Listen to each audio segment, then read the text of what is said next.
Viral gegara konflik dengan Ridwan Kamil, Lisa Mariana dengar rumor oknum ingin hilangkan dirinya. Lisa Mariana kembali mengulas momen ketika dirinya mulai viral lantaran berkasus dengan Ridwan Kamil.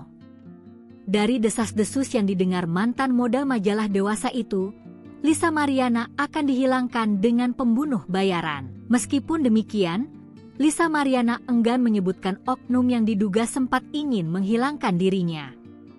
Akan tetapi, disebut Lisa Mariana kejadian itu saat dirinya baru muncul di sosial media dan membongkar tudingan memiliki anak dari Ridwan Kamil.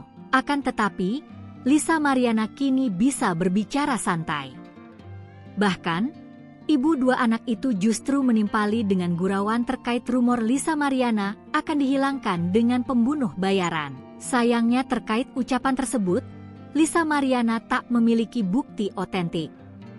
Hanya saja dia sempat mendengar rumor tersebut. Mantan model majalah dewasa itu pun hanya bisa melakukan tindakan preventif, di mana dia semakin protektif terhadap dirinya dan sang anak. Seperti diberitakan sebelumnya, Lisa Mariana muncul ke hadapan publik dengan membuat geger.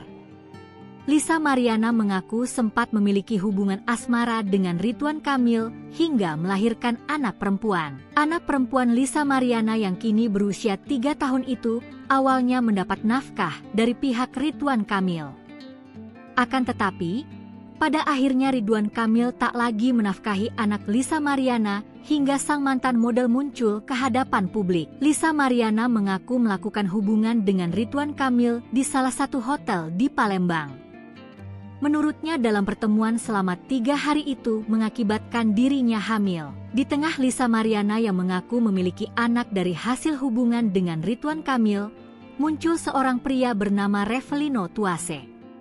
Revelino Tuase mengaku sebagai ayah biologis dari putri Lisa Mariana, yang diklaim sang mantan model majalah dewasa sebagai anak Ridwan Kamil.